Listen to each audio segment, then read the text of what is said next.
எங்க அப்பாவோட சொத்துலயோ எங்க அப்பாவோட நிழலையோ நான் வாழ மாட்டேன். சொந்தமா சுயமா கெத்தா ஸ்டைலா என் காலியர் அடிக்க போறேன்.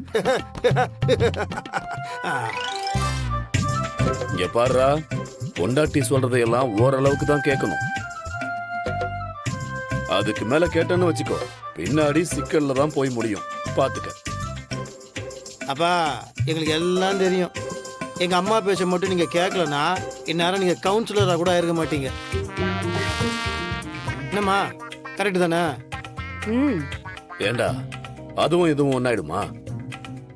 நான் இவ்வளவு பெரிய சொத்தை சேர்த்து வச்சிருக்கேன், அதை அனுபவிக்கிறத விட்டுட்டு வேலைக்கு போறேன்னு சொல்ற? ஏங்க, உங்களுக்கு என்னங்க பிரச்சனை? இப்படியே சொல்லி சொல்லிதான் அவனை ரவுடி மாதிரி வளர்த்து வச்சிருக்கீங்க. பாருங்க, அவன் எவ்வளவு அழகா அப்படியே IAS ஆபீசர் மாதிரியே இருக்கான்.